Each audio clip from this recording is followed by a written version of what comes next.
Set in not quite yet swinging London, the Millstone focuses on the life of Rosamund Stacey, an attractive Cambridge graduate who is writing her thesis on early English poetry while living alone in the spacious flat of her parents, who have gone to Africa for a year on a philanthropic mission.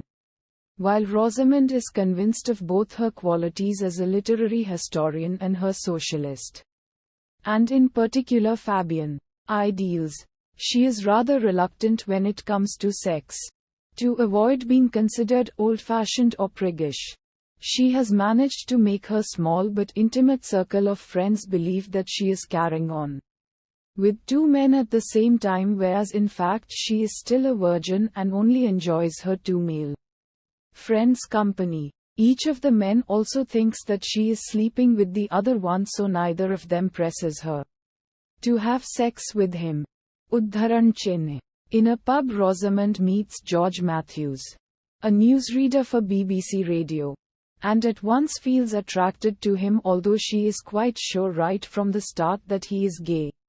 They end up in her flat and eventually have sex, as George is also under the impression that she has two lovers. Rosamund has no need to hide the fact that this is in fact her first time.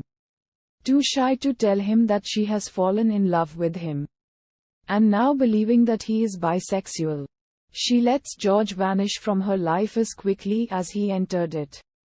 In the ensuing months, only occasionally listening to his voice on the radio. When she learns that she is pregnant, a whole new world opens up to her. While she decides against telling George or writing to her parents in order not to unnecessarily upset them, she hopes she will get moral support from her sister Beatrice and her husband, who have 3 small children themselves.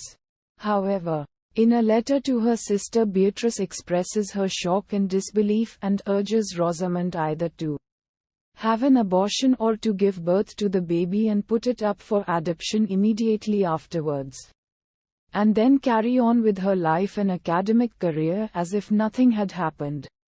After a half-hearted attempt at inducing a miscarriage, she decides to have the baby and be one of the women Bernard Shaw refers to as women who want children but no husband. Her friends take the news well and without asking too many questions about the identity of the father, who, they secretly assume, must be one of her 2 lovers. Rosamund, however, stops seeing the 2 men and focuses on her work and her pregnancy. She finds a true friend in Lydia Reynolds, a young novelist who happily takes her up on her offer to share her flat with her in return for the occasional babysitting job once her child has been born. For the first time in her life, Rosamund has to deal with the National Health Service and all its inadequacies. When her daughter is born, she decides to name her Octavia after Octavia Hill. When she is only a few months old, Octavia is found to have a serious condition of the pulmonary artery, and surgery is unavoidable. However, the operation turns out to be successful, and Rosamund is allowed to take her daughter home after weeks of anxiety. Lydia, who is now having an affair with one of Rosamund's former lovers, still lives with her even after Octavia, just for a few minutes left to her own devices, has crawled into Lydia's room and partly ripped, partly chewed up a major part of the typescript of her new novel. Rosamund's parents are informed about the existence of their grandchild through a letter from Octavia's surgeon, who happens to be an old acquaintance of theirs.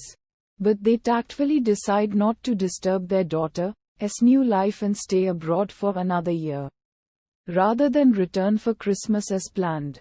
The final scene of the novel takes place late at night on Christmas Eve, when Rosamund has to go to an all-night chemist's near her flat to get some medicine for Octavia.